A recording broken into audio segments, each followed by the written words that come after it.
Hey, what's up, guys? My name is JC. I am Wrong to Strong, and today we have a very powerful episode. A close friend of mine drove in from, now I don't want to say far, but came in from a different place. Yeah.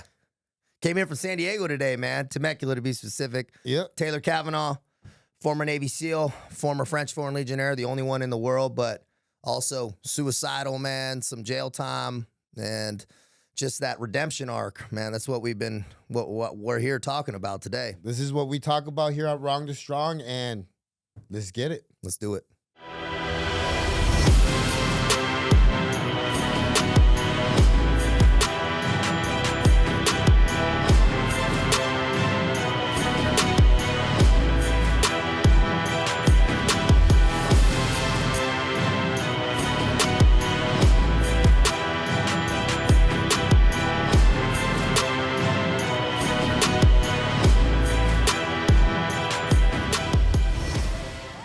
People talk to me sometimes like, hey, I want to get into coaching. And I'll tell people straight up, I go, I don't think you can, bro. Because why? I know their discipline or lack of. And I go, dude, this isn't like you won't have longevity or success in this if you're not fucking on this thing 24/7. 19 hours a day, 18 hours a day. We talked about our windows, you're sleeping, of course, you're not going to, but bro, responsiveness. Yeah. Responsiveness. You mentioned it earlier when we were at the gym, JC. Is bro, DM me about working together, and then you don't get back to people. I'm like, bro, that you got to be Johnny on the spot. And there was some study that they did at some prestigious university, so it's right. But it was something about lead to transactional transition, right? To actual making of a sale. Yeah. And how fast it cools. Yeah. So from the time of the lead, it's something like 5 to 15 minutes or something like that. From that point, it goes down like tremendous. If you wait till tomorrow to get back somebody, good luck. They already lost they're on to something else, or they lost that. Yeah, dude, you gotta, and rightfully so. And I agree with that. If somebody hits you up through your fucking any of your channels and you're not on it, bro, how good are you, bro? This is about success, love, speed, and decisiveness. If you're preaching decisiveness to people, well, when they're being decisive about trying to get on it, better help them out. Exactly. Be decisive. Lead them to the path, bro. And we live in times now, man, where we have to actually not only lead by example, but you have to make it easy for them to understand what you're trying to help them in, because there's I don't know, man. I feel like my generation, and I there's some old souls like yourself. Yep. You're younger, but you obviously have an old soul. You have different, like the old school habits. You know what I mean? Yep. Talk to me. Look at me when you're talking to me. Yep. Small stuff like that. Some people lack it nowadays, and common sense. Yep. A lot of things. So it's hard sometimes to work with people, but it's one of the biggest reasons why I left the gym was because I was only able to help one person at a time there. Yeah. And I knew that my social media has grown to the point where I could help more people now. Bro, you're way too limited on time. Time, bro. Also, location, geographic location.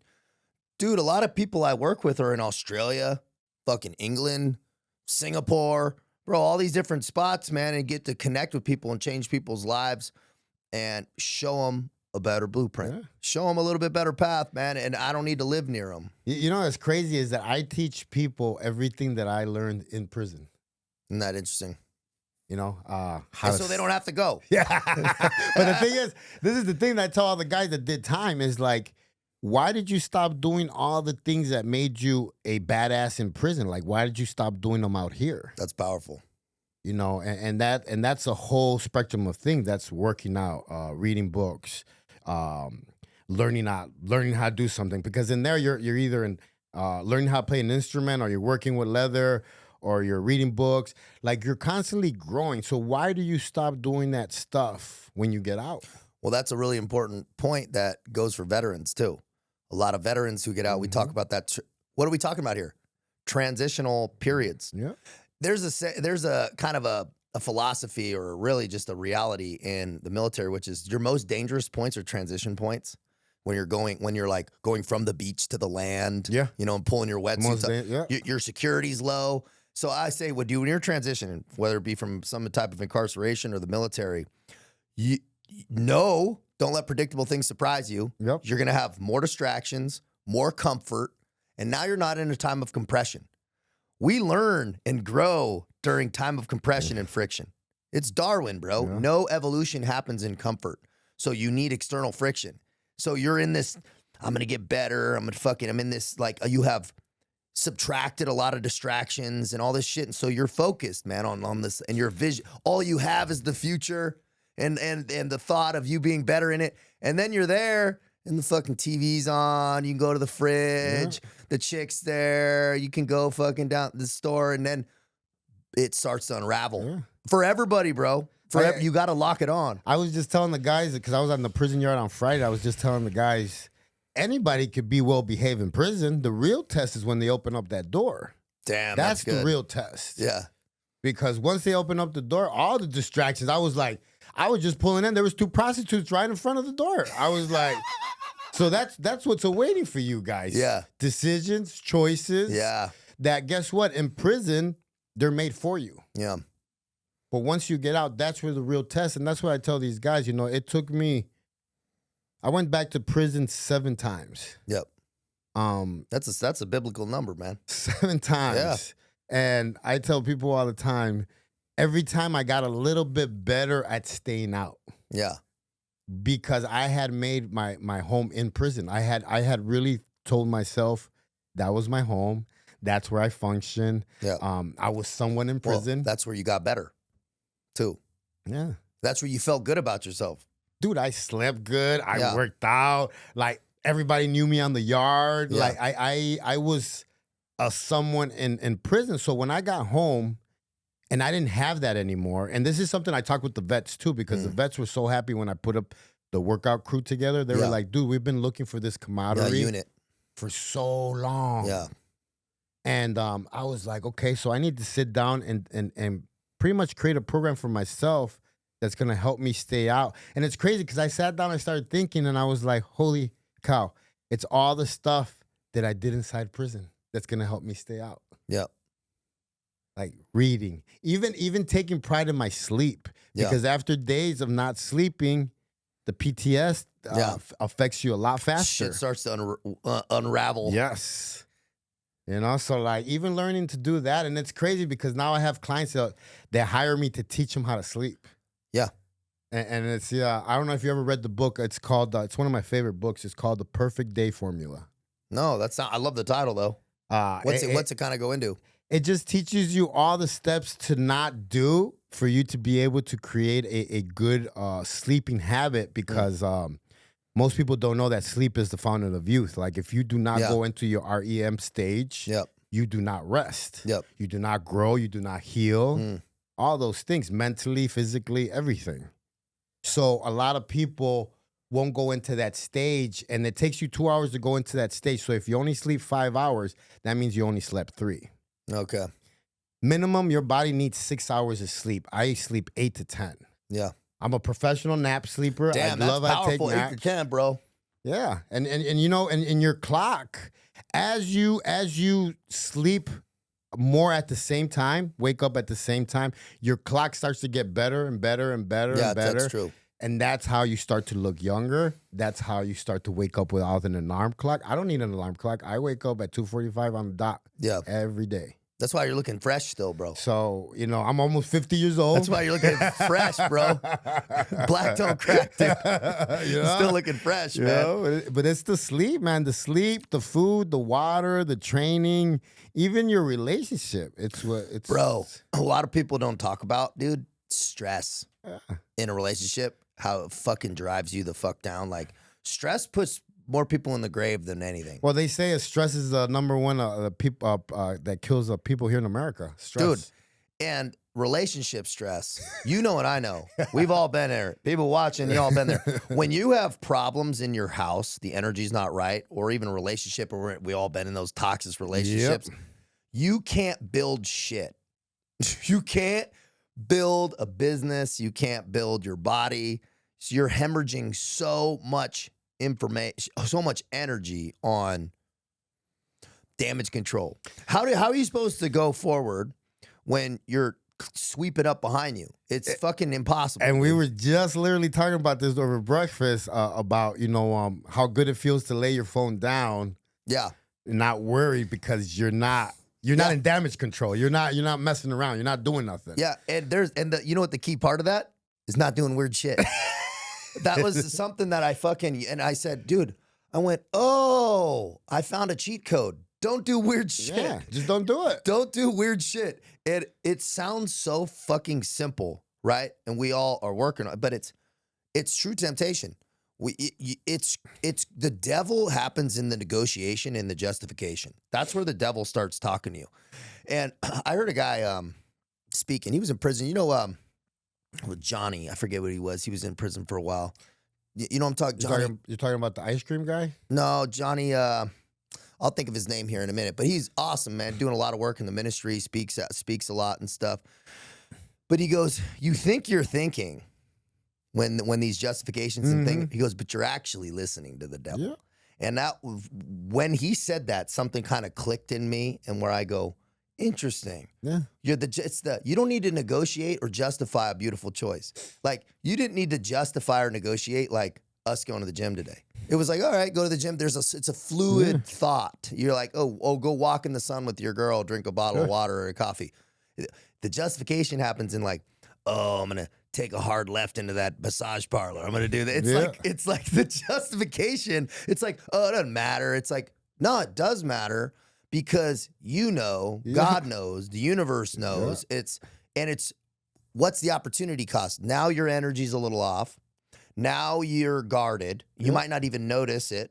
Nobody knows, but you're different. Even if it's so slight, people just sense it. They sense it. And what does that do? What does that do to her? What does that do to the situation? What does that do for your own self-worth? Because we gain strength through the restraint. And it's never going away, man. That's always going to be there. I tell people that like guilt is the ruler. That's what the enemy uses to like whisper in your ear sometimes, the guilt. And all those years that I was out there on the streets gang banging, shooting at people, getting shot at, I was building this guilt inside of me, man, that I can't explain. And it was building like a real dark place in my heart. It was a guilt, but it was a guilt that wanted to kill me. And I don't know if I told you this, but I tried to commit suicide 3 times in my life. And when I came home from prison in 2013, I had to go live with my dad, and he had a guest house. Was this, where were you at? What state? I came here to Arizona. Was your dad living out here? He was out here for a little bit. My dad travels a lot because he works for the airport for Southwest Airlines. Okay. So he like flies for free. Yeah. So he relocates all the time. He's a Rolling Stone. Yeah. My dad, to this day, I think I have 20 stepmoms right now to this point. Guinness World Record. But he moves around. But I went to go live with my dad, and I got really depressed because I was like, man, I called myself a cartel member. I called myself all these things, tough guy, all these things. Look at me now, almost in my 40s, living at home with my dad. And I just fell into this whole dark depression, man. And it was the guilt of all the stuff that I had done in the past. That karmic debt was stacking. They was stacking, dog. And that day, my dad left, and he's like, hey, I'm going to be gone all day. And I'm like, all right. That day, I decided I was going to hang myself. Yeah. So we had a big tree in the back, and I went and I got the rope, got everything fixed, did the knot on there, went up to the tree. And I wasn't even scared. I wasn't crying. They've asked me before, were you emotional while you were doing this? I was like, no, I just wanted to get it over with. That's when you know it's real. I climbed up the tree. I sat on the branch, and it was about maybe 8 foot high. Yeah. I put the rope on me, and I was like, all right. And I just jumped off. the branch. I hit the floor so hard that the rope pulled on my neck, and it just burned me from here to here. Yeah. The branch broke. The branch broke. I fell on my ass. Then the branch hit me on my head right here, and I went to the side. I felt it growing right away. As soon as they hit me, I felt it growing. And I sat there and I started laughing, and I looked up and I was like, man, you're not going to let me go, huh? Yeah. And it's crazy because like a few years later, bro, I tried to do it again, but it's when my wife was in my life. Yeah. And she just stayed on the phone with me all night, talking to me. I didn't realize that her stepfather had committed suicide like that. Damn. So she knew exactly how to keep me on the phone. Yeah. But I give God all the credit for all that crazy stuff and Damn, everything. that's a heavy man. story, bro. That's a Yeah. heavy story, dude. It's, bro, I'm in my suicidal state, bro. I don't know if we ever talked about this at length, but I had been kicked out of the SEAL teams. I had worked in the civilian world. We launched the cannabis company and distribution company, and I had worked in residential real estate, but I was, Adderall, Xanax, alcohol, weed, every day. Yeah. And then fentanyl. I was sniffing fentanyl every day. And then got off that, was waiting for the job, but then realized money was running out. Next thing I know, I'm homeless in my truck. And I remember I had like a bunch of DMT in the car, and I'm sipping on vodka, and I parked my truck in the jungle, like I'm in the jungle of Hawaii where the volcanoes are erupting, rural as fuck. But I knew nobody would like bother me, and I needed time to think. And I had a sawed-off shotgun on my passenger seat that I had fucking procured, fuck knows where in Hawaii. And I'm sitting there, dude, going, fuck, dude, totally not sad, totally not crying, fucking tired, bro. And I think probably, JC, it's probably what you experienced was fucking tired. I was just tired of like trying to have this ego and fill it and fucking try to have titles and importance. I was just exhausted. And now what did I have? Nothing. I had $6 in my bank account, negative money, really. Fucking couldn't even drive my car. And I was like, dude, what the fuck? And I just sat there for 3 days, and I went and walked, and I would go look at the fucking cliff, and I go, maybe I'll jump off this.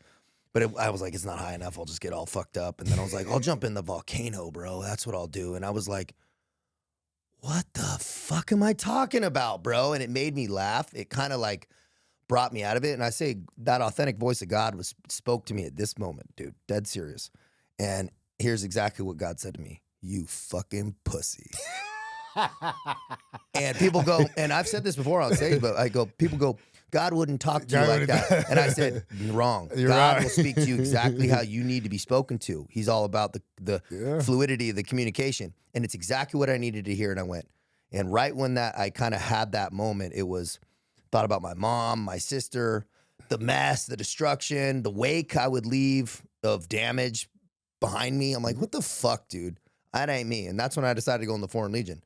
Was that suicidal state of being like, well, if I'm gonna die, I'm gonna do it with my boots on. Yeah. That was like my thought process. Maybe they'll send me somewhere and I'll die, but I ain't gonna do it by my own hand with no honor. It's called self-suicide. Like a lot of people I believe like they're in gangs and stuff like that run towards the bullets. Yeah. They're trying to commit self-suicide. Yeah. And I believe that a lot of people think about it, they just don't talk about it. Just like when I speak about my rape, a lot of when I go to these level 4 yards, it's funny because I always see the biggest guys wait to the end where everybody leaves, and then they'll be like, "Hey, JC, man, thank you for talking about that, man, because that happened to me as a kid too." Yeah. And so I based my whole dark life, everything I base it on because of what happened to me as a child. Yeah. From 4 to 9. Going through that torture, the rapes, the drownings, the locking in the room, really did something to me. I always tell people it changed something in my head to the point where at 10, I wanted to hurt people. Yeah. A lot of my family started seeing red signs, and they put me into psychiatrists and this and that. But it was a little bit too late. I want to say. And by 16, I was in Mexico, a whole different form of violence, a whole different way of war. Yeah. A whole different world. And I always tell people, man, over there, life is cheap because over there, they're killing people left and right. Yeah. I mean, I'm not gonna lie. When I went to go do that interview with Ed into Mexico, Yeah. once I crossed that line and I got a little bit deeper, because you went to his office, Oh, right? yeah, dude. Once I got a little bit deeper into his office, because that's not a good area where he has. Nah, bro. By design. I got there and I got a little scared. I'm not gonna lie, Yeah. because it had been a minute since I had been in Mexico. Yeah, it's a different type of energy. People that don't know, Ed Calderon, he's got a podcast down there, Manifesto Shout Radio. out to Ed, man. Beast, man. And he's got a podcast studio down in Tijuana, down right next to Hong Kong and all that, dude. You know, it's like, Right. and it's and I walked, man. And so I had the taxi drop me off at Revolution. Yeah. And I had breakfast down there, and I was like, all right, man, I'm gonna walk down there. And You were more hardcore than me then. dude, I walked my fucking white ass down through the thing, and granted it wasn't late at night, but it was like, middle of the day. And I stopped, I bought a soda from some dude, and it was like fucking a nickel or whatever it fucking cost. But I only had like a fucking 20, and I'm like, here you go. I gave him the 20. And he's like, oh, no, I can't, dude. I'm like, nah, bro. Like, we're just walking because I'm like, I'm grateful to be down here because I grew up going down there, right? Down to Tijuana because I'm from that San Diego. We were going down there pre 9/11. We go down there. This is like 15 years old, bro. Go down there, shoot steroids, go to the fucking strip club, drink, and then go back to football practice by the afternoon. Dude. We'd go, and it was like common, bro. A different side of jocks. Yeah, dude, we'd go down there, bro. And so that was what we did through high school. But now most of my friends at that time, they're dead or in prison. I don't even think I have one friend left from that time. So that's how I know it was kind of like a unique, not normal kind of a thing. But he's got a podcast studio that's at what's the? I mean, it's right at the border. Yeah, it's it's Suavecito's office. The Suavecito studio, dude. It's super sick, right on the border wall. And man, Ed goes, yeah, I have it down here kind of by design. I want to see. He goes, you guys just pop into the office like, you got here? Yeah, man. I want to see who'll show up. Yeah. I have some contacts down there, so I had the car waiting for me as soon as I came around the gate. That little swing gate. Yeah. I came around, my car was waiting for me. I jump in, boom, we're gone. See, that's the way to do it. I just don't have the contacts, bro. I had to take a taxi, bro. Dude, but it's Mexico's a different energy. I like it. I love it. I love the energy down there. Freedom's a weird word to use, but that you got about as much rope as you want to hang yourself with down there. Yeah. It's like you stay in line. I've never had any real issues. A couple times with cops, we get thrown on the hood of cars and stuff. But really, I've never had a fucking issue down there because it's about respect, how you present yourself, not being a victim, and being smart, man. I always tell people, like, you can go anywhere. Like, if you're gonna go, there's a hood in any city you go to, any area. I don't care how small, how big. There's always a bad area. But if that's where you're gonna hang out, that's where stuff is gonna happen. I tell people, I have lots of family that lives in Mexico City, lives in Guadalajara, Monterrey. They're not involved with none of that stuff. They're living their normal life. Yeah, they don't have problems. They don't have problems. It's when you're involved. It's when you try to look like that person. Yeah. There's factors to it. Dude, when I stopped having problems is when I stopped being problematic. Seriously, bro. When I stopped doing problematic shit, I stopped having problems in my life. I just told you this at the restaurant. I just think it's so funny. I'm working with a guy right now that was like, I masturbated for 15 years, JC, in prison, man. And I just can't stop doing it out here. What am I doing wrong? I was like, what you're doing wrong is that you're out here now and you're still touching it. That's what you're doing wrong. Yeah. I get the whole concept of why it happens in there. Like, it's lack of love. It's a lot of things. If we really want to go self-soothing, man. Yes, psychologically, there's a lot of factors that go into it. But a lot of people don't realize that a lot of it too is that if you were sexually molested or something happened to you, it's one of your languages. That's why you're constantly doing it. Yeah. Like, you have to unlearn it and able to stop it. And the only reason why I'm touching on that topic is because I did it since I was a little kid, 9, 10, all the way into my adulthood, where even if I had a girlfriend, I would still do it. Yeah.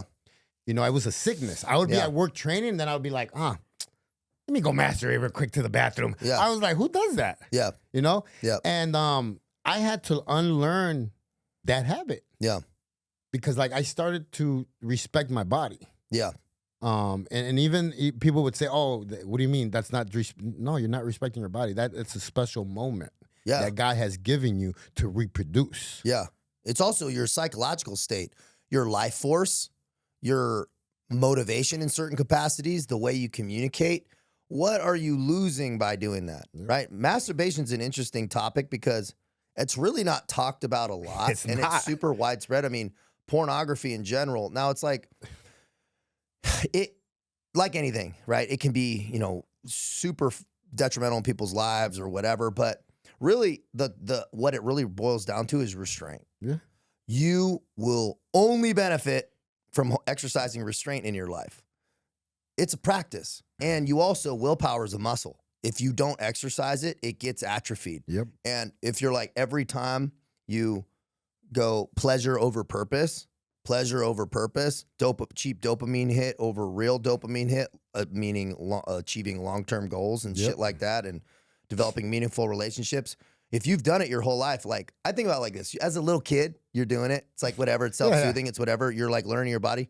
But at some point, as an adult, we put down toys and stop playing with them. Exactly. Like people carry this thing on that's like kind of juvenile lack of control. Yeah. And that's just not being a man, dude. It's like, also, are you proud of the things you're doing? If people followed you around with a camera, man, like, would you want people to see it? Exactly. It's fucking real truth, dude. And I had to ask and I'm not point finger because I've been that guy. We can't, yeah. And I've, to this day, always have to exercise and challenge and be deliberate about exercising and restraining myself, because that's the wide gate, dude, that many take. And it's so easy to backslide into that, bro. It's like, whatever, dude. It's like, it's not a big deal. But what are we doing? We're justifying, bro. Yep. And dude, you're losing a little bit of fucking motivation. You're losing a little bit of fucking life force. And who knows? Who knows really what you're missing out on? Why do boxers not have no sex 30 days prior to a fight? Yeah. So there has to be a science to it. Yeah. You know, it's been what do they call it? Bro science. Yeah. But it's been practiced for centuries. Yeah, just a little more edgy, bro. I guess you got a little bit more testosterone. A little more edge, dude. You know, and I've learned to respect my body, man, as a man. I think in society you're kind of taught that, you know, high five if you're like a ladies' man and all that stuff. And I think it's wrong because shit gets played out, dude. It gets played out, man. And as a male, you know, finding I had to, like, my wife had to teach me so much, man, and I'm so grateful for her because she had to teach me, you know, respect my body, to what it was to be loved and let someone love you also. Yeah. I was a negative Nancy. I was always mad. Yeah. I wanted to fight everybody. And you know, when I met her, she was always in a good mood. She had joy. She had all these things, and I was like, man, I want that. But when you want something, like you said, you have to practice it in order to get better at it. Yeah. And it was hard. I'm not going to lie. Well, you got to practice it, and there's a lot of unlearning, right? Success is subtractive. Do less shit, right? Do less shit if you're complicating your life with things that you're not proud of. And I wanted to go back to something you talked about, guilt and shame. Yeah. Bro, I saw some statistic that said 85% of the world is caught in the guilt-shame loop. Yep. So if people are familiar with, you know, I think it was Dr. Hawkins, the map of consciousness, guilt and shame are at the bottom. So guilt and shame are the two lowest rungs on the map of the ladder of consciousness, right? Enlightenment being the top, love, acceptance being the top three. Even anger is higher than guilt and shame, right? Get pissed about the situation, but guilt and shame, if you're caught in the guilt-shame loop, you slept in when you know you shouldn't have, you overeat when you know you shouldn't have, now, or you masturbated when you know you shouldn't have. You cheated when you know you shouldn't have. You fucking did this, you know you shouldn't have. Then you got to do something else to kind of feel a little bit better. Yeah. And then what aren't you doing? Building. Once you get caught, I would say, I'll challenge anybody, and this is when my life started changing. I go, why don't I do nothing in the day that causes me any amount of guilt or shame? Right? It sounds like and maybe a lot of people do that normally. That wasn't, when I started actually doing that, I started doing this in France when I was in the Foreign Legion, when my life started changing. Holy shit got better. I go, not one thing in the day that caused me any amount of guilt and shame. And that got tighter. That started with work, wake ups and food and training. And porn and all these things and cheating, like I started realizing I didn't realize how much I said. I didn't realize how much I said yes to myself until I started saying no to myself.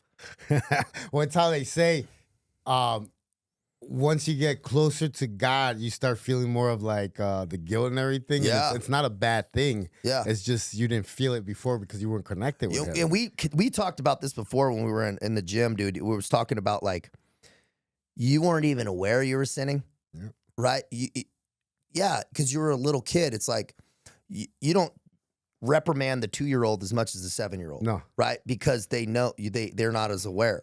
Just like a puppy over a older dog, like you're gonna hold to a different standard. So as we start to learn and evolve, and you're shown things, and you come to certain realizations and understanding about things, and you continue to go back down that road, I say stand the fuck by, because you're gonna get hammered. And as we've seen, what happens?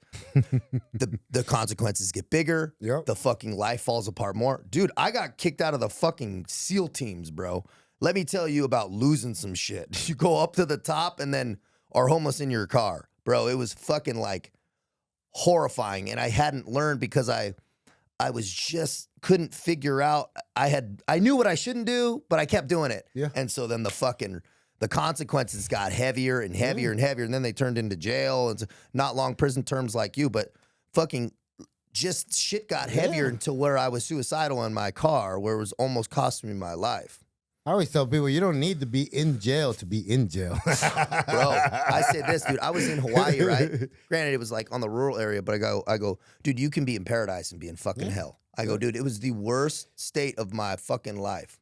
I don't know if I told you my Hawaiian story, but there was a couple of Coast Guards that followed me on YouTube, and one of them reached out to me and was like, "Hey, would you come and share, your testimony here in Hawaii? I'll pay for your trip, blah blah blah." And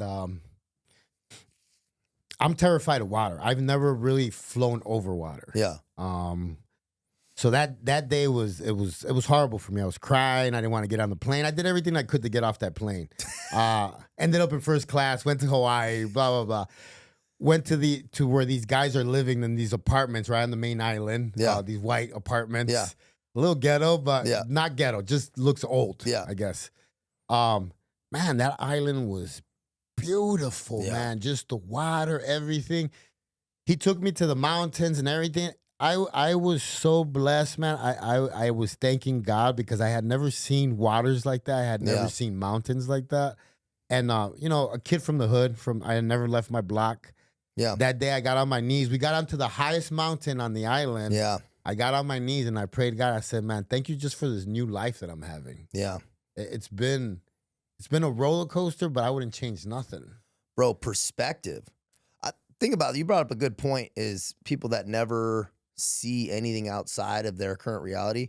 And I had a conversation with my fiance about this, about you don't know what you don't know, right? And so we changed high schools. I was in kind of like in San Diego, more of a, not hood, ghetto, but more rough area, like very working class, kind of more rough area in the late 80s, early 90s in San Diego.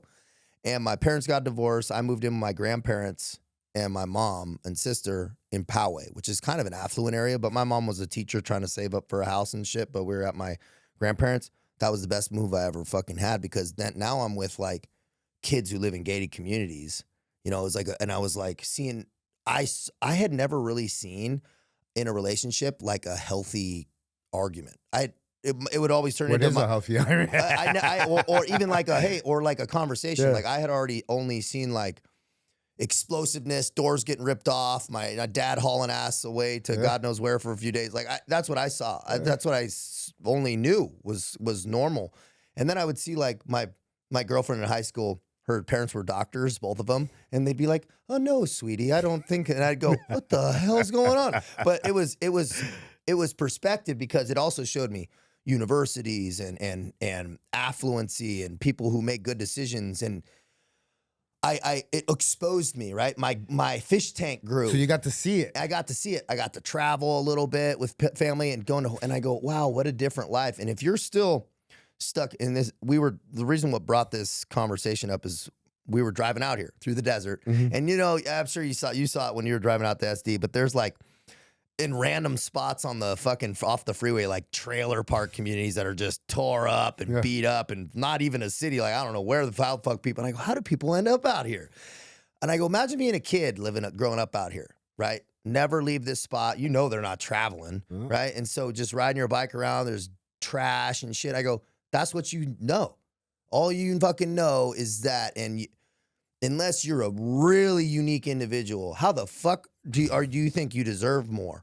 And so fucking exposure is massive, man. And like those moments where you get to see things from a different angle change the game, dude, because you really see what's possible and what's out there. It's like when my class, when the inmates that I work with, when they graduate, I have a class that's graduating here soon. I wear a suit on their graduating day because I want them to see what I look like with a suit, because I want them to imagine themselves wearing that suit. That's a good point. And I tell people I do that because, I grew up looking at, gang members, cartel guys on the street. I grew up looking at all these people. That's who I wanted to be. I didn't know no better, and it was my environment. But once I started changing my life and I started hanging around with cops, I started hanging around with people like yourself, military, started hanging around with engineers, different people, even my vocabulary started changing. Yeah. I started changing. So it's like I tell the guys, you can't blame them. They've never even seen anything remotely close to this. They've seen suits when they're going to court to fight for cases. Yeah. Like, I had to wear a suit for my cases, but to see it everyday life, like that's why I do the work that I do, so I could show them that there's more to life than just the hood.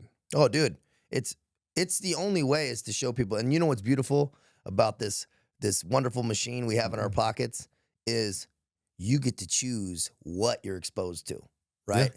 That thing in your hand, man, and that we all have can be used to really expand your mind or destroy it. And a lot of people use it in the wrong ways. It's just like a weapon system or is. Imagine we had this phone, you and I, at 15, and when we were right in our porn days, bro. Thank God I could only. Text, I would have been in jail for selling drugs internationally, dude. Well, think about kids these days, what they're exposed to early on, and that's why they're all fucking weird, right? You can't fake a frequency. If somebody's doing weird shit all night, watching weird stuff and acting all weird, and they come into the room the next morning, you feel it. They're just weird. And maybe we've been there, and you're not that confident self. Yeah. You can't fake a frequency, so don't pretend like you can. Yeah. And all these kids these days, dude, they're looking down here. They're not looking in the eyes. Their confidence is off. Why is their confidence off? Because they're doing weird shit, exposed to weird shit. It's guilt. Yeah, it's guilt. Well, it's guilt, man. Even if they're not really fully aware of what the guilt is from, there's guilt there, right? And I'm not saying you got to be a monk. I'm not saying you got to be watching fucking Teletubbies and shit all the time. But there's a line, man, where things are not. I think you have to be aware of just like you have to be aware. So I had a exercise that I had my guys do at the prison last week. I told them, I want you to write two characters. You're the character in the movie, but I want you to describe the bad guy and the good guy. Yeah. You're both, but I want you to describe both of them. What would be your superpowers as the good guy? What would be your superpowers as the bad guy? Yeah. The guys absolutely love that exercise. What are some, like, what is an example of that? Like, well, as a bad guy, one of the guys was sharing how he drank a lot, he was very violent, all the bad habits, you know what I mean? And then as a good guy, how he's loving, understanding, very empathetic, interesting, all these other things, disciplined, but, it shows them black and white, man. Like I tell people, I'm not teaching you nothing you don't already know. Yeah. I'm just waking you up. I'm shaking you up a little bit, bro. Which is dangerous because that's the scariest part is people know what they're supposed to do, but to know and not do is not to know, right? And so it's like, why? What's reverse engineer that? Why? And this is for all of us. And I'm not just saying for you or you. For me, why do we not do the things we know we're supposed to do? Right? What the fuck is that block. Yeah. And that's something that I work when I'm working with guys is I try to break through it, try to reverse engineer that. And part of most of it is doing it on myself. Like, why do, if I know what I'm supposed to do, don't I do it? And really it comes down to how you see your self-worth, right? If you feel like you're worth a higher standard for yourself, you'll hold the line. Also, you have to see a fucking reason to, which is why morality, if it's not held to a higher standard of some capacity, slips quick. Yep. Because if it's held to just our moral standard, it's like, it's not really that big a deal to go do this. But so the thing slides, the morality slides when you hold to the standard, which a lot of people call it, scripture is a good place to start there because there's a fucking standard that if you can hold it to that and also, fear God, right? Fear that karmic debt. It says it in scripture, dog. You did not know, so I'm going to let you slide, but now you know. Yeah, now you know, so stand the fuck by. It's like, so now you know, so you have no excuse. Yeah. And it's not easy. That's the thing, too, is let's talk about this for a minute because I have a client who was in prison, did a bunch of stuff, but now he's building out sober living facilities in multiple states. Well, I'd probably connect you guys. He's solid, dude. Really interesting fucking story, and he tells it well. And he's talked about when he got out prison, had 2 years clean, and then he fucking slipped and relapsed and went on a heroin bender again. And he was like, he said something which was really interesting. You could tell he'd done a lot of internal work on this, and now he's been for years and years. But he goes, I wanted, when I stopped using, I didn't want to use anymore because I didn't want all the bad shit that happened, right? I didn't want all the consequences, prison and fucking all the other stuff. He goes, but I didn't not want to use. Yeah. And he goes, when I stayed sober, for this last long chunk of time, he goes, I didn't want to use anymore.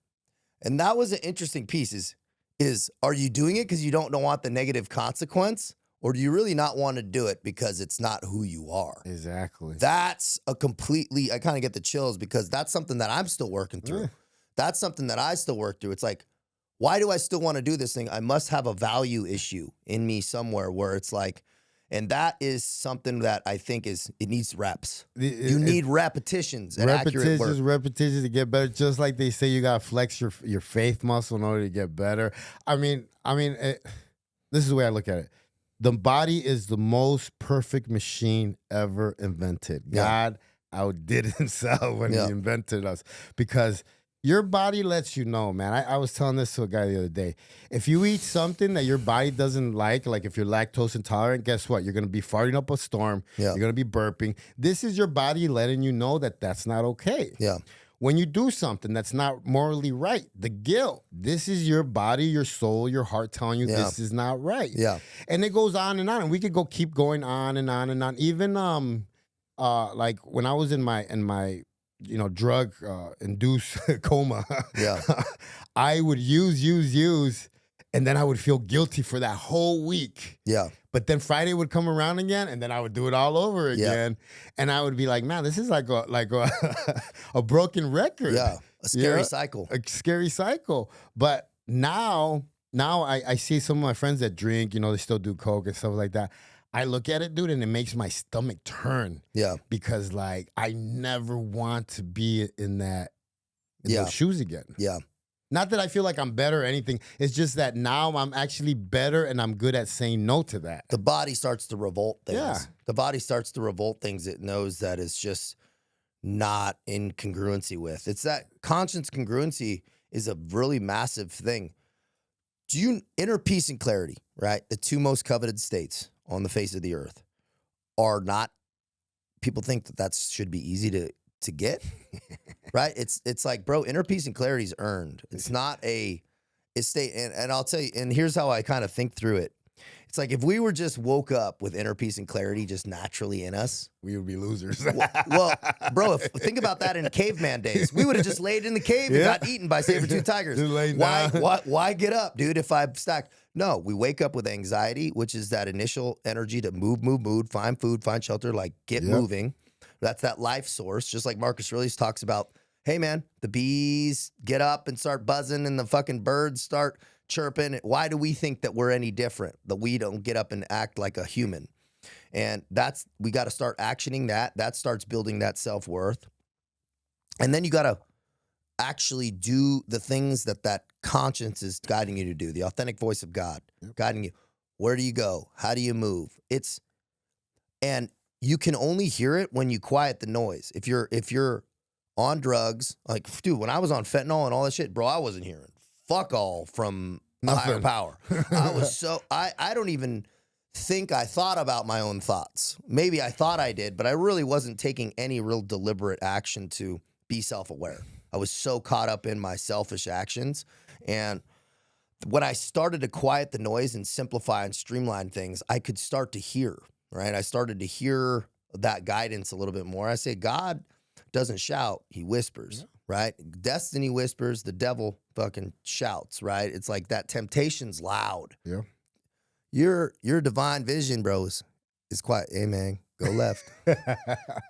Go left, man. Don't go right. And you're like, and it's a battle. I'm sure you felt it. It probably still feel it, dude. You'll have that quite literally. Do I go left or right? You know, maybe on the ride home, the drive home, and it's like, and you go, bro, and sometimes it takes a fucking real literal effort. Like, no, motherfucker, keep going straight, dude. Like, why are dude, every time you don't make that fucking bad choice, you get a little bit better. You get a little bit better. I feel like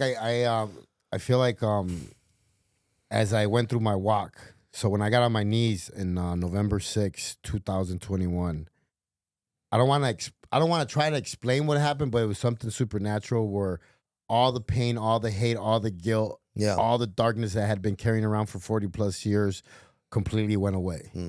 And I got up feeling like a new person, a new man, with morals and just different ideas. Yep. Slowly everything started to change. Even my love for the gym. I used to be so infatuated with how I looked. Yeah. My gym came before anything. Like it. I even got mad when people would tell me, "Hey, let's skip the gym today," and I'd be like, "What did you say?" Yeah. But I was so invested into it. It was an addiction, you know. And so when I made this leap of me leaving the gym and everything, dude, I felt so sad. I cried. I didn't even know if I felt like I had lost a part of my identity because I've been working out since I was 9 years old. Yeah, well, you know, you're still working out. I'm still working out, but I mean, leaving the gym kind of like affected me. Like, you know, well, it was an identity. It was a institution and a place that you could identify with and have a title with. That's real shit. Yeah. So like me coming here, opening up the studio, dedicating myself full time to the studio and everything was a transition that I had to learn, but I wouldn't have been able to do it if I wouldn't have been somewhat healed. I'm not saying I'm healed 100%, but I'm getting there. Yeah. I'm saying I'm way over 70%. I don't want to say 50. I was about to say 50, but no, I'm saying way over 70%. And it's gonna be. I listen to monks. I listen to all kinds of motivational stuff, bro. This is gonna be a walk that we're gonna do for the rest of our lives. This is not gonna be. If a monk does it for the rest of his life to reach that clarity, peace, joy, all that stuff. I mean, this is a school for life, man. Well, I think about it when people say, you know, hop on a program, right? It's like I run programs for guys and mentorship and coaching and stuff. I go, dude, this isn't a program, bro. This is what you do now. Yeah. And that was something that was a shift for me. And when, you know, we've all gone periods of our life and worked out and then take a few days off and drink, party, and fucking you're back in it on Wednesday and fucking, you know, it's like all that shit. But when I started getting up early, which is like stuff like you were talking about learning in prison, like I was like, man, how about I get up early all the time? Yeah. Like why? God doesn't take days off. The universe doesn't. Why the fuck should I? Yeah. Right? It's like, so, because it's also gratitude, man. It's gratitude. Gratitude's an action word. Getting up, working on yourself, man, you're going to have those low days, those days of self-doubt. Yeah. We all fucking deal with them. And those days where you're like, man, is it going to work out? Well, the uncertainty, man, fear and uncertainty reign supreme. Every day. And every day you power those and you sit with it in that sober morning thought, but free from guilt, right? That's the piece. All these complexities that we deal with, fear and uncertainty, You know how fucking much harder it is to deal with when you're dealing with guilt and shame? That's what I was saying, dude. I go, bro, shit's challenging enough. I go, why am I fucking making it 1,000 times harder on myself by doing shit that makes me guilty? I'm like, bro, building a business, brand, all this shit, bro, is fear and uncertainty. It's for all of us, man. And it's like, because ain't nothing guaranteed. It's like, so what do you have two choices? Well, let me relieve some of the pressure by that immediate pleasure, whatever that might be. Mm-hmm. Let me just relieve some of the pressure of that because the far off goal is hard. And so at least I'll get this here now. Yep. Or hold the fucking line and feel all that, but don't have guilt and shame, right? And so this is going to be much more likely. That's how I started deciphering it for myself. And I go, well, that vision's way more important, and I know where this leads. Like, I know it might feel good in the immediate, I think, right? What if somebody said to me the other day, said it's pleasure, but it's not fulfilling. Yeah. That's why you have to keep doing it. Yep. You can't ever be fulfilled. The hole is bottomless. Exactly. And so, well, let's be strategic about this. Like, is this a choice that could possibly ruin everything? It's like ruin my entire fucking relationship or life. And that's questions that, especially as men, dude, we deal with a lot of shit. Testosterone and sexual desire and all these things are stuff that we all deal with, man. And it's like, how many great men do we see? Famous people, whatever, who fucking lives get all destroyed for a nut, or whatever, or court dates. Something so, I mean, I guess at the time we're not thinking about it. It's something so small. But look, I was listening to this thing that says that the average American only lives 75 years. Yeah. I'm 50. Yeah. That means I got 25 left. Dude, that's a long time. It's a long time. Yeah. But it's a very short time too. Yeah, it is. Yeah. And I think that when I'm on my deathbed, I want to be the most disciplined self, I guess, of my own self. How could I say it?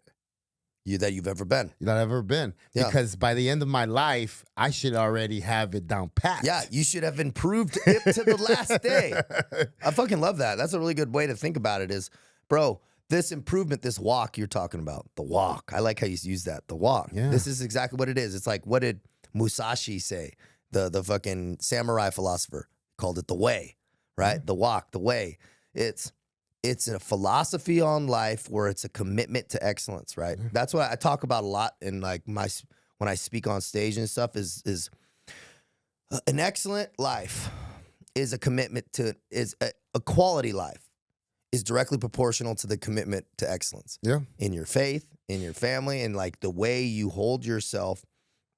And it's a daily practice. Like your self-worth piggy bank that's packed with gold coins, it doesn't bleed over from the last day. Think about it, you wake up and it's empty. Yep. Every day you got to build Every it back day you gotta up. fill it up. And you put one coin in for your wake up and one coin in for every, maybe the wife says something a little off color and you don't fly off the head. Exercising emotional restraint and holding restraint on yourself and all these dude, gold coins, self-worth building up, man. And now you walk into a room and people feel that shit.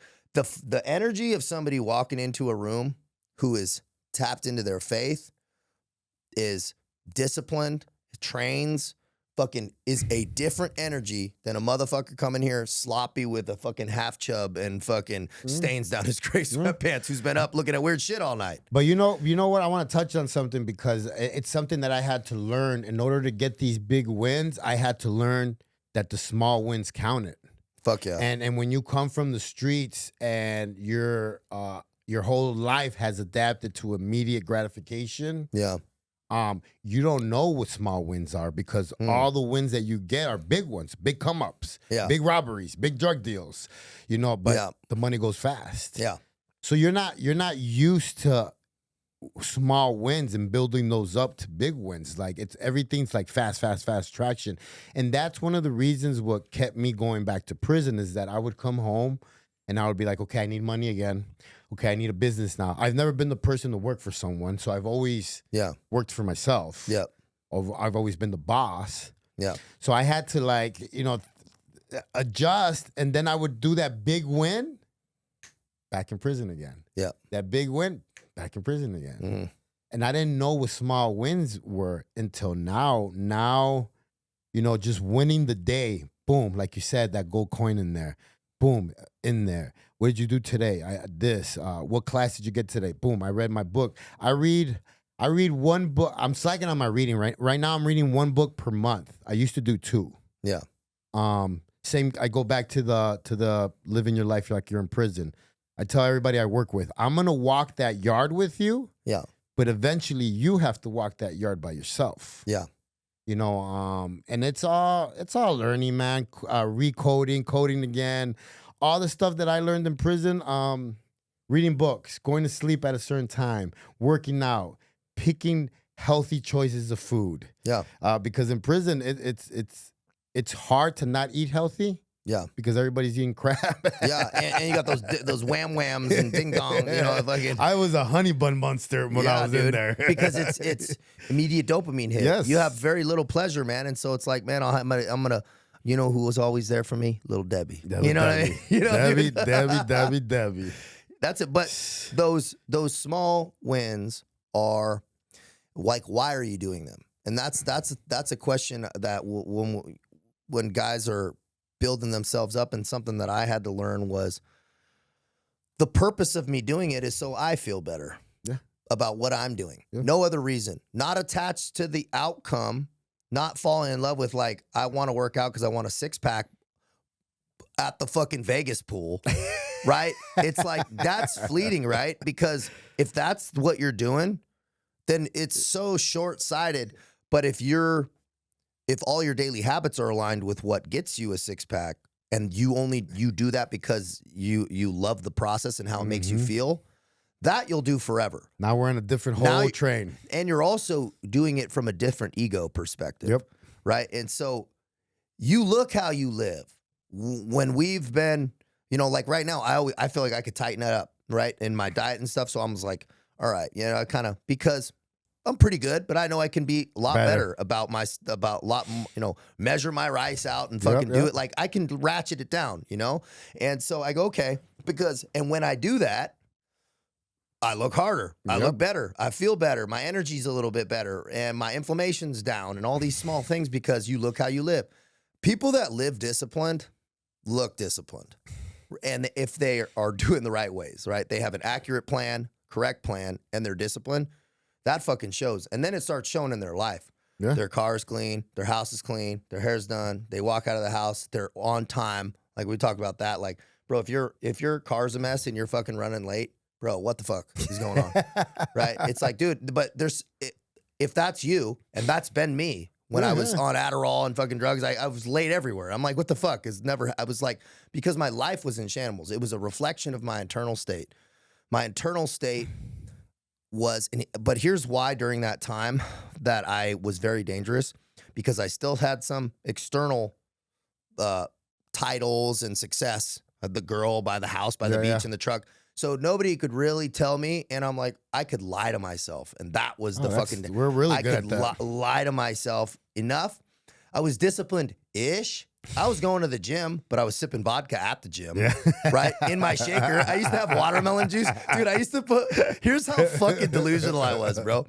I would go, well, I'm not drinking during the day. It's like 5 p.m., right? And so I'm like, it's 5 o'clock somewhere, motherfucker. It's 5 o'clock here. And so I would have my shaker with ice, and I'd put fresh pressed watermelon juice that I would buy from like Vaughn's, like fresh. It had to be organic. It had to be organic. And I'd put vodka in, and I would just fill it up with water. I wouldn't fill it up with continuously vodka.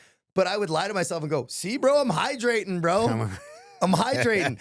And I'm getting these vitamins, motherfucker. And I've been like that. I'm like, nobody can tell me shit because I'm hydrating. And I was that delusional that drinking every day. And then you know what? 5 turned to fucking 3, and then it turned to noon, and then it's like 11. Then I had a jug next to me in the truck all the time, just like I called it the mothership. I had like a fucking igloo, a little slide thing. Bro, did you have a problem with alcohol? Were you an alcoholic? Well, I would say probably. I mean, I've been abused alcohol a ton. Like I've been arrested. I just think, and I'm just asking that question because I've been going to AA meetings since 1988 with my dad. My dad's been sober for years, but I don't think I've noticed. And they asked me this once. I I told them the truth. I said I would drink just to get drunk. Yeah. Like I'm not really.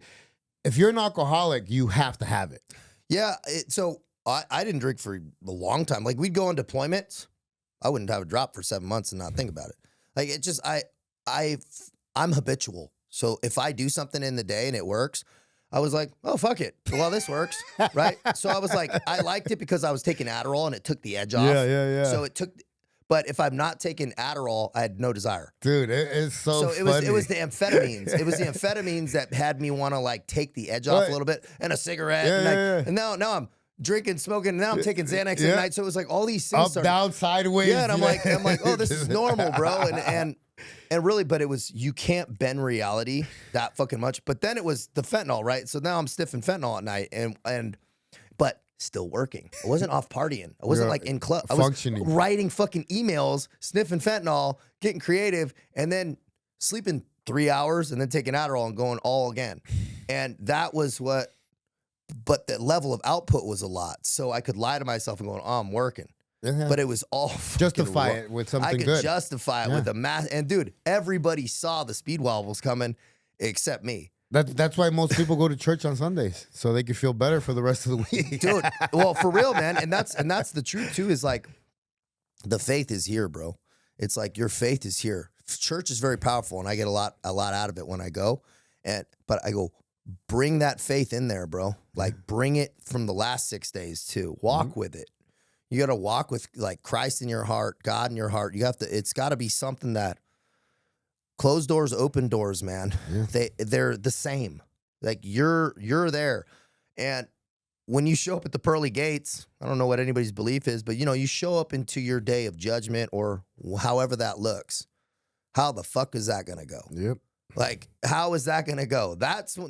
There's no more lying at some point. No. The proof is going to come at some point. The light's going to get turned on last call, and you're going to see what's what, dude. That's why I do the work that I do now, and it's why I carry myself the way I carry myself now, because like I don't know what's on the other side, but I at least want to feel that reassurance that when I get there, they'll say, you know what?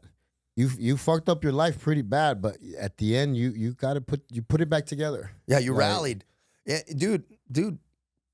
God's chosen ones get tested, man. It's biblical, right? Yeah. And there's those periods of isolation. When God wants to make a man great, he isolates him, right? So if you're in a period of isolation, I don't know where people are at. That could be psychologically, right? Yeah. That sometimes it's needed, that massive time of compression. And we'll go back to like what you talked about of why people get better during a time of compression. Well, because you're having external friction and you fucking have to. Yeah. Or you don't. And I'm sure you've seen those people in prison. They ride the rack and come out with tits. Yep. And you know what it is that like, so when COVID happened, he completely took me away from the gym scene, everything. The gym was closed. For those 2 years, I stayed in my house like a cave. And that's when I got saved. That's when I got on my knees. As soon as I got on my knees, I started reading the Bible. I started studying. I signed up to seminary school. My whole life started to change. And I tell people all the time, that's when the real stuff started happening. That's when the National Geographic called. That's when Dead Files called. That's when 60 Days called. That's interesting. That's when all the stuff started happening, when I actually gave my life to God. Yeah, it's a relinquishing of power. And it's full alignment. Alignment. When you're aligned, things align for you. Yeah. It's fucking interesting how that happens. I'll give you an example of how that same type of reality I started to understand is I was in France, and dude, I just had we just drank for a few days or whatever. And I had been in the Legion for a couple years now, right? And I was starting to get my stuff together, but it was like not. Yeah. I was starting morning process and like realizing that I leave this chick's house, right? In France. I was dating a girl there too, but I leaving this other chick's house, like driving back to her house. And like, I just hung out with 2 other chicks the day before, like. And I'm just walking down this like apartment, dude, this old apartment, walking down these stairs. And it was like fucking 3, 4 in the morning. Sun's coming up, or 5 in the morning. And I go, man, I don't want to do this anymore. I had this moment. I was like, dude, I don't feel good doing this anymore. This is the year. I go, I need to lock this on all the way, because why? What's the point of doing all that if this is still going on? And I go, not that it was like some big important fucking bad thing happened, but it was. And I go, well, I'm gonna lock it on.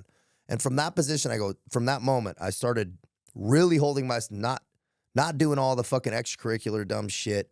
Really, and then it went. All these fucking things locked in. People call like, and then I had to hit some reps for a while. It wasn't like immediate. Then I just started doing the right shit.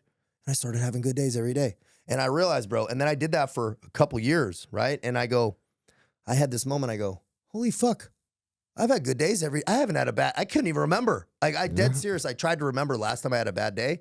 And granted, I had a lot of things simplified there, right? You're in, just like incarceration, you have a lot of things simplified. So the things that I was worrying about was simplified, but I really wasn't stacking extra things on me. And I go, wow, man, this is great. And then that's when the ideas, the fluidity, the way to communicate the message, and then fucking the calls started coming and things started lining up. And it was like, because 2 years before I made a decision that I wanted to be better. And so if you want your life to get better, guess what? You got to get better. You got to get better. You can't want a better life and not fill it. It's got to fill up. I think I was telling the pastor yesterday, God doesn't change. He never has. He never will. We're the ones that need to change. Yeah. You know, and I don't know if I told you this, but I think this is all God, but I had been following you before I even knew you had watched my stuff. Yeah. I was watching some of your Instagram stuff, your videos. I knew that you had went down to with Watts and all that stuff. I didn't know nothing about you, Doc. I just followed you. I thought you were badass. Since I was a little kid, I wanted to be a Marine. I don't know how or why I had so much like I wanted to serve my country. Yeah. That warrior spirit, bro. It was my dream to be a Marine, man. And right before I signed up, I was about to leave. I caught my federal case in Mexico, but I had been following you. Long story short, I've been following you, and I was like, man, I don't want to follow this dude on Instagram because then I'm gonna just be one of those fanboys. And that was my ego, that was my ego. Why can another alpha male be like, like another alpha male, like look up to his stuff? So one day I was in a good mood. I woke up, I remember I prayed, and I was like, I looked up the Instagram and I saw you, and I was like, man, I hit follow that day, boom. And as soon as I hit follow, you sent me a message a couple of minutes later. I remember it clearly, bro, because it was such a trip because it was also, I looked at it as a sign from God because I had watched you in a really low, dark place, bro. I had no social media, zero, at the time when I saw your shit. I had no Instagram, nothing, zero footprint.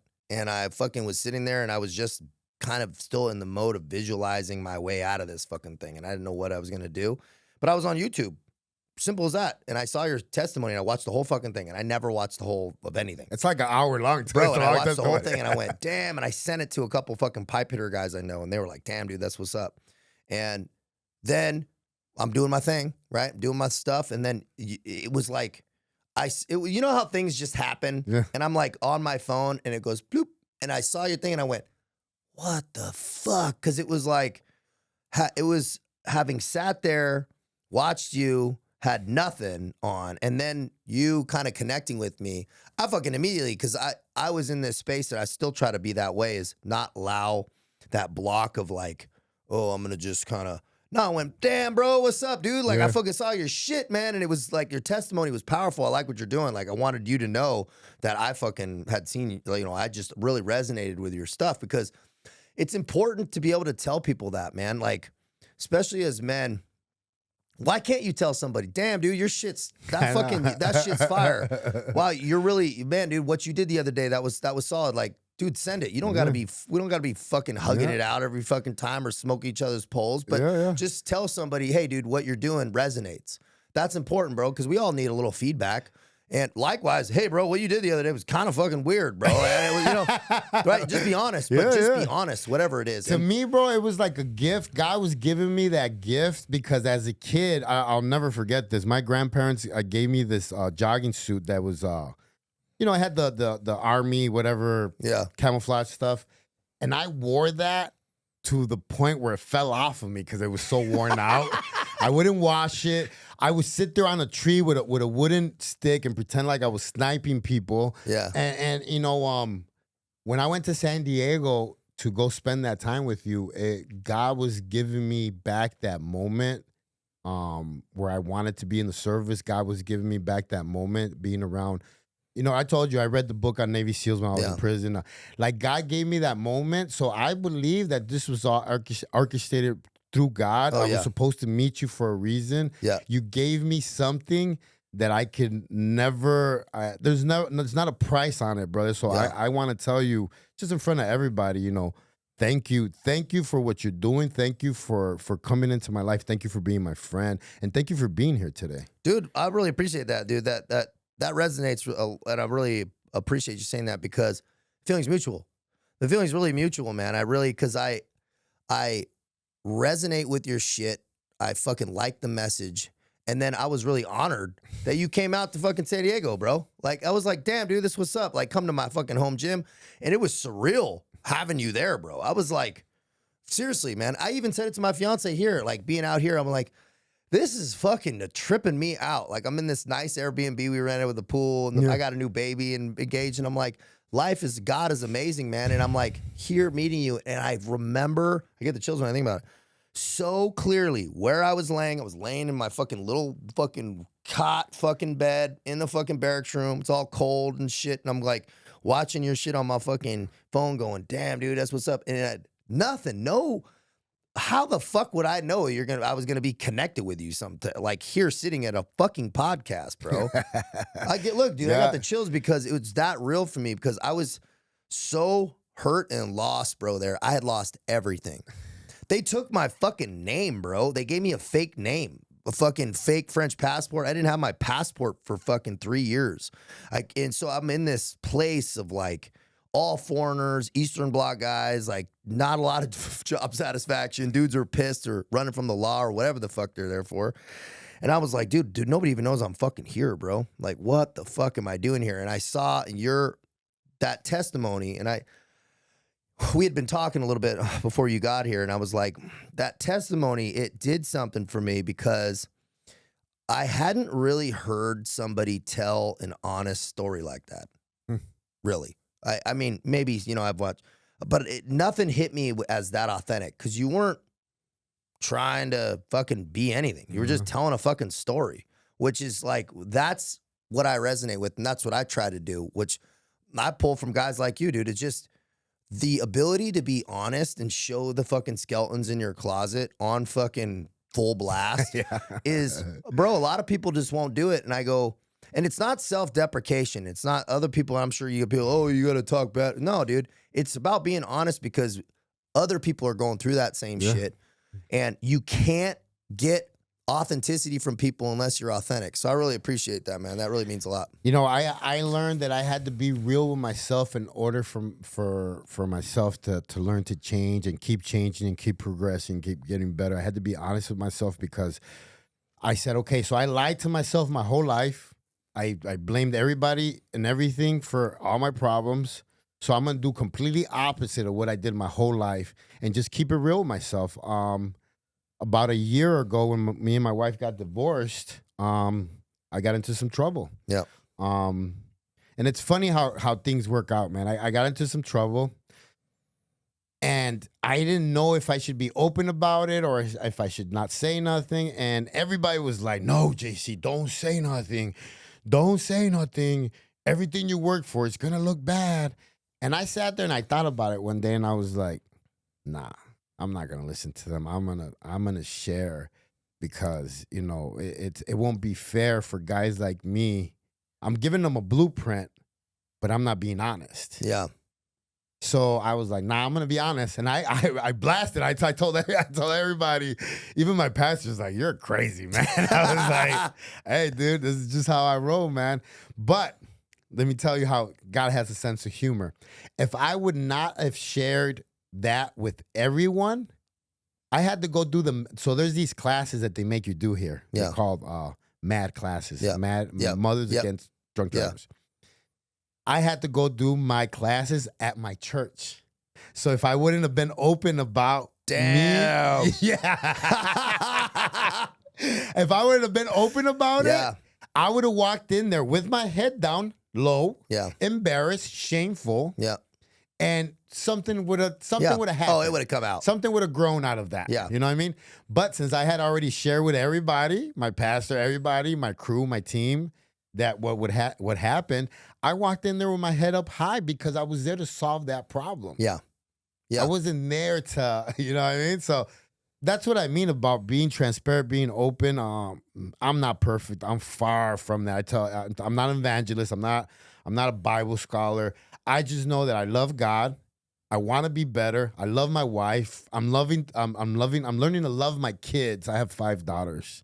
I'm learning, but these are all things that I didn't have before. Yeah. Yep. And dude, a lot of what we teach, and I think a lot of what faith is, bro, is, and this is what I come across, is teaching people how to get back on the horse. Yep. Because it's not about, and I don't like that old, it's not many times you fall down, but it's how many times you get up. But that shit's true. Yeah. Because To a certain point. it's fucking happening. You're not going to fucking be perfect, and you're going to stumble, maybe fall. And how the fuck are you or me or anybody else going to teach somebody how to get back on if you never fallen off? Yeah. And not to mention, if it's happened recent, right? You want to obviously avoid massive destructions and patterns, but things happen. Yeah. And when you have the balls to go, no. So when it happens to other people, go, no, man, it's all good. It's not good. Don't celebrate that it happened. Yep.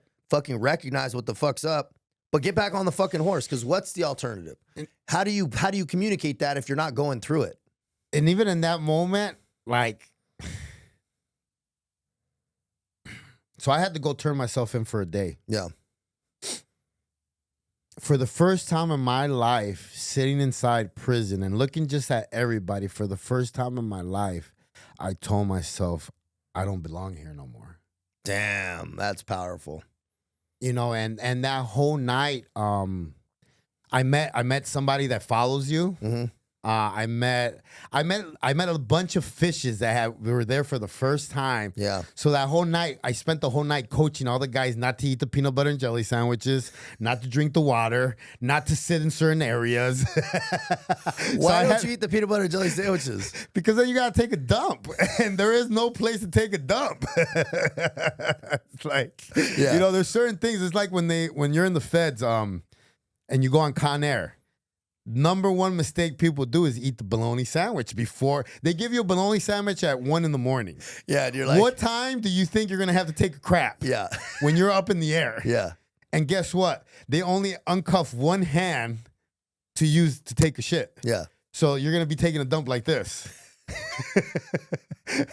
So it's just, I always tell people it was common sense, but the immediate gratification, sometimes the guys are hungry, want to eat, Yeah. they'll eat, and then they'll have to pay for it. Yeah. That's everything in life. Bro, that's too powerful. You're going to pay. You're going to pay, man. And that's the fucking truth. The man's getting, we used to have the saying in SEAL teams, they go, pay the man. They go, the man's getting paid. Yeah. The man Regardless. is fucking getting paid. He's getting paid. And the big man, dude, whether it be you're paying, if you're getting it now, you're gonna pay for it later. Yeah. It's just fucking facts, dude. So yeah, man, it's just, man. That Con Air, bro, that's got to be a fucking interesting flight, and I've been characters transported on in that. every kind of transportation you could possibly think of. That's I've been gotta fucking suck. boat, plane, Boat? bus. Yeah. Yeah, dude. I got transported on boat by the Mexican Marines That's into awesome. There's a prison over there off Mazatlan called Las Islas Marias. Yeah. I went there to go help my boss out, but I got transported by Marines on a boat. Worst time of my life. I'm afraid of water. Yeah. I'm that dude though, and I have to share the story. So when all that bad stuff was happening to me, when that guy was torturing me and doing all that stuff, one of his biggest forms of torture was he would take me to a public pool, and he would tell me to jump into the deep side, but he wasn't gonna catch me. He was gonna let me drown and just watch me. Yeah. And sometimes I would get really scared that I would like pee on myself. Yeah. I would get really scared, but I would still jump in. Yeah.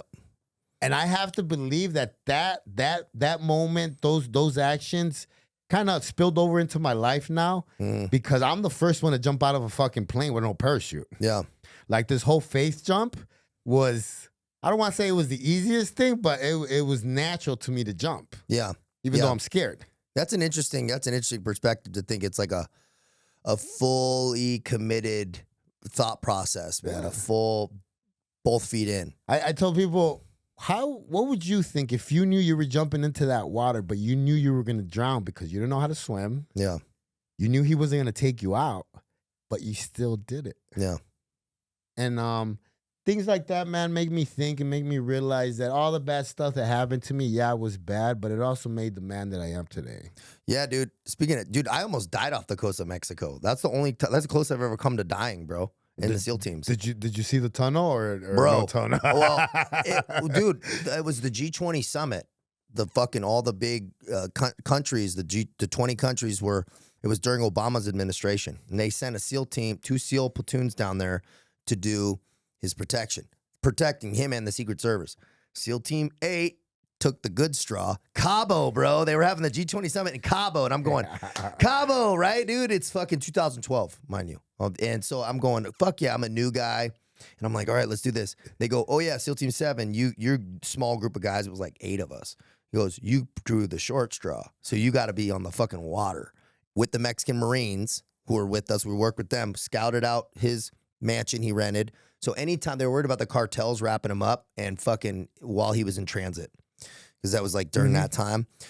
So while he was transiting, they had a full SEAL platoon like paralleling him on the water. They had 2 ribs, whatever. We were 2 miles out though, far enough out to where they couldn't see, but we could get in quick. Anyway, we were out there for a week doing this trolling, right? And I'm sleeping on a weather deck. It's fucking raining. A storm comes in, bro. Huge fucking swells. I wasn't prepared for like, thinking summertime Cabo, dude, not like heavy fucking storm. Huge swells. I had to jump onto a rib. So it's a huge pitch, and I'm in fucking Solomon's, like track Solomon's. So I'm slipping like ice skates. Not a good choice. I had like no flotation on, bro. Mind you, I have a fucking helmet, night vision, body armor, 6, 7 magazines, 1 in the gun, M4 wired into my kit because I was a new guy and didn't want to lose my gun. So I fucking wired it in with fucking wire. All this other shit. I have 1 like flotation, like as for show, like couldn't even get to it. Dude, I'm going first. Like that fucking, I jump, hit the side of the fucking rib and go in the drink 2 a.m. Huge fucking storm, dude. 60 pounds on.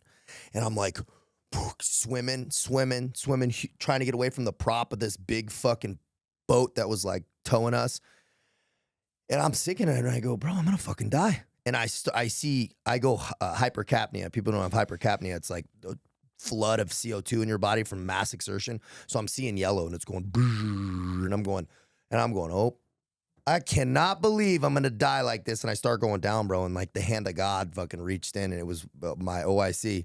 And it was like, I got him fucking fingertips like cliffhanger, dude. Dead serious. And I'm like, ugh. And he pull him up, and it's like raining. He goes, wanna lift? And I climb in, I'm soaking wet. I'm like, holy shit, dude. Like, wow, that almost died. But I almost died out there, bro. Like, that was the closest I ever come to die. And I thought it was totally toast. Man, we have a lot of similar stories, man. It's a little, but I'm starting to realize now why God is connecting us, man. Oh, dude, we're gonna do good work, dude. We were talking a little bit like what's kind of on deck, and man, I got, dude, speaking on stage, talking about just people in this process, man, of raising of consciousness. Like you said, it's like this shit is not supposed to be motivational. No. It's all I talk about, dude. It should just raise your consciousness stuff, so you start thinking about what the fuck you're doing. And that's what I used to train this really smart professor from ASU, man. He used to always tell me, I don't teach, I make my students think. That's a true teacher. Yeah, and that's true because like he would always ask me questions, and I didn't realize he was teaching me while he was asking me questions. Yep. You know, and there's there's this book I've been reading where it teaches you like kid psychology and how you should talk to children. All my kids are old now. I have a younger daughter. But I wanna learn because I'm dealing with a lot of youth right now. I'm Yeah. working with a lot of youth. Mhm. I'm working with youth that's getting ready to transition to adult prison. Yeah, that's heavy. And it's really heavy. It's very emotional. So I'm trying to learn as much as I can how to deal with kids. Hmm. And one of the pages, I read the story and it stuck out so much because it told the story of a guy talking to his friend. The kid comes up and says, "Dad, shut up. Don't you see grown men are talking?" And I was like, wait, that's how I was raised. Yeah. That's what they told me. Yeah. In the book, it says that you're supposed to tell the person you're talking to, hey, hold on. My kid wants me. Turn around, get to the eye level of the child and say, what do you need? What do you need, Johnny? What do you need, Bobby? Yeah. And give them your full attention because in those years, you're building that kid's confidence. Yeah. So I was like, well, no wonder. Yeah. I was like, Shut the hell up. Shut the hell up. Bye. Yeah. Don't make noise. And I was like, man, I got completely raised. But you know what? I don't blame nothing on my parents because they did the best that they could do with what they had. Also on that, we should be just better than our parents. And our kids should be better than us. Exactly. And so it's like, that's the evolution. It's like, I think back, bro, not saying that to excuse anything, but they didn't have the tools we have. They didn't have the access to information. Bro, ignorance nowadays is a choice. Like you can communicate with anybody, connect, grow, learn. That wasn't always the case. Like unless you're busting out the Dewey Decimal System at the fucking library, dude, it wasn't happening.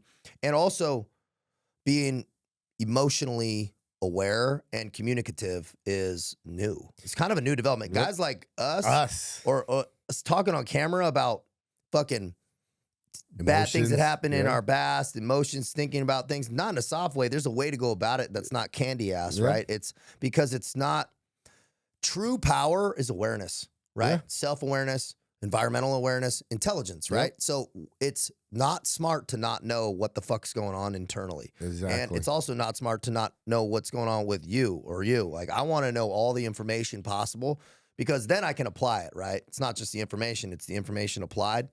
And so our kids they're going to have access to even more information because we're teaching them in a higher degree. So evolution should happen. Like my daughter now, I know I look at her and I go, you know what? I have a chance to do this a little bit better than my dad did. But guess what? My dad did it better than his dad did, who was fucking gone. You know, so it's like, so he struggled and still, has his own struggles still, bro. And, but I'll be better than that. And ideally, if my daughter will be better than me, or if I have a son, he'll be better than me. That's the fucking idea. That's how it should go. I'm excited about you moving down here. Just excited because I sent the message to the ASU lady, and she was like, would he be willing to be part of our program, be the man? You know what I mean? Bro, I would love to speak at ASU, man. That'd be cool. Like, I was like, sure, so I'm excited. So there's a lot of open doors that I'm very blessed here in Arizona. I'm white badge, so I could go into any prison. How does that work when you go into prisons and speak? Like, is that, how, you plan it out, or how does that? I mean, honestly, can you film stuff, or how does that work? You can't film inside. There's certain yards where you could actually film, but you're not supposed to. Yeah, sometimes I know I spoke at a prison, but it was a private institution because it was so they could sign waivers to anybody who wanted to be there. That was the only case. The thing that I'm doing right now that's a little bit different is that I come in, I speak first, and then I teach my class. My program is actually on the Arizona prison tablets. Interesting. Damn, that's badass, dude. Yeah. Congratulations, man. Thank you. That's amazing. Dude, that's fucking blows my mind, dude.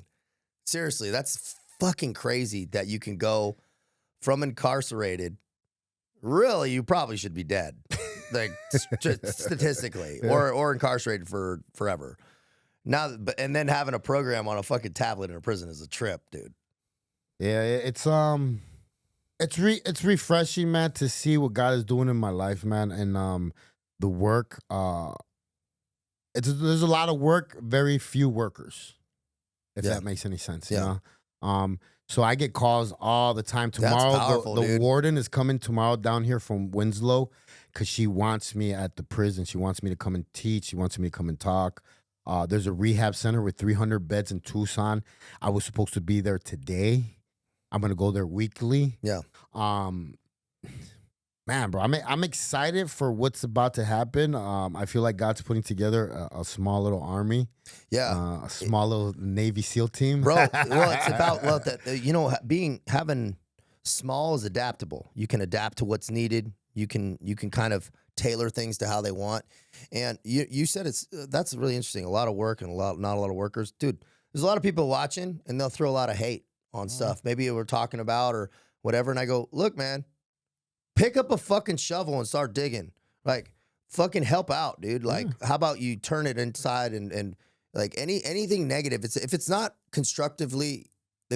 critical in a constructive way, it's useless. Like, then you're just throwing negativity out. Like, check yourself on that. And that's for all of us, man. If we're throwing negativity out, we're projecting something.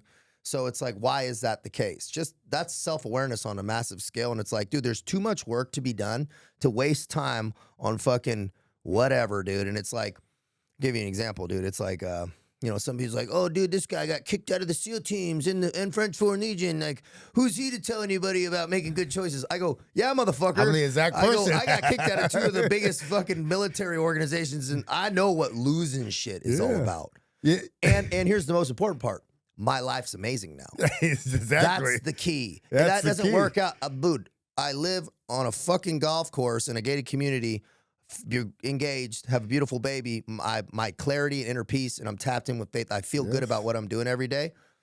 I live a beautiful life, man. That's why. It's because I've been suicidal in my fucking car with negative money and all the fucking karmic debt you could possibly imagine, to losing everything for half a decade, gone off the grid, to now living an amazing life. That path is why I can pull people out of a dark space, because I've been there. You've been there. And I'll show you how to build yourself out. I go, dude, the guy with the tie and who's never made a fucking mistake, and how the fuck is he going to tell somebody who's fucked up his life how to, it doesn't work, because you can't speak and instruct from a place that you don't know. I always tell people how I need someone that's dug himself into the same holes that I've dug myself into. I need the same kind of realness. I need the same kind of, just the same kind of because they know what I'm dealing with. Like, the one thing I don't like is when people tell me we have similar stories. Yeah. Or we have the same story. Yeah. And I just, it gets me, it gets me a little upset, just because, like, no, motherfucker, you weren't raped, you weren't drowned, you weren't all these things. Yeah, we have similar stuff that happened to us. Yeah. But it's not the same story. Yeah.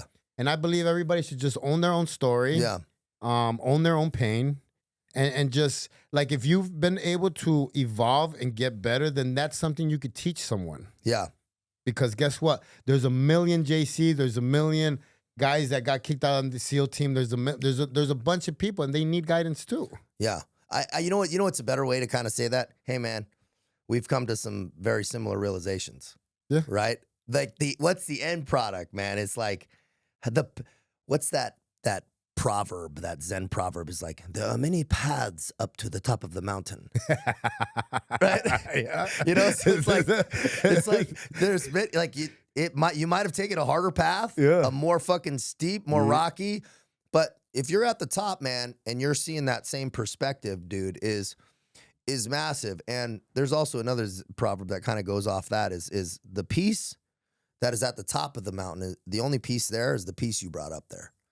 And dude, chills I get, because, dude, if you can't learn peace in a time of compression, right? And I'm sure this is probably a weird way to say this, but at least this is how I experienced it. But some of the most peaceful, like, centered moments were a couple of days I had in the Foreign Legion, like in dark time when I fucking knew I hit my day, my prayer, all the stuff.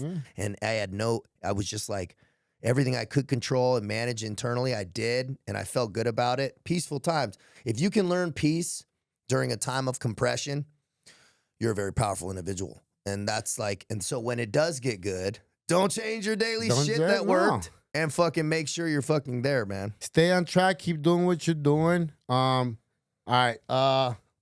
My engineer's saying wrapping it up. Yeah. No, dude. All right, so tell everybody where they can find you, and hit everybody up. Everybody can always get me on my webpage, taylorcavanaugh.com. That contact form goes right to me. I don't AI anything. All that goes right to my personal email. So that I do it by design so I can see everybody that comes through. My Instagram, TCav Official, where I do daily workouts and reels and just I keep up to date my stories and stuff. That DM goes right to me also. You're talking to me, not anybody else. And my YouTube, Taylor Cavanaugh, TCav TV, man, where I dive into those deeper principles. Put the camera down, no edits, no stops, by design. We upload the first take every time. And man, we're going on 2 years now uploading stuff just since from the Foreign Legion. You'll see video from Foreign Legion barracks room all the way to the house on the golf course. I've documented it all. And then with gym footage, we got one dropping. We got one dropping. We have a sick YouTube coming out with Julio where he's training at Metroflex Marietta. That's going to be the Inland Empire, bro. That's going to be a really good one. Yes, well, guys, hey, it's been a pleasure having you guys watch us. You already know how I end this. My name is JC. I am Wrong to Strong, and súbanse a la Suburban because we're about to take a ride. Let's go.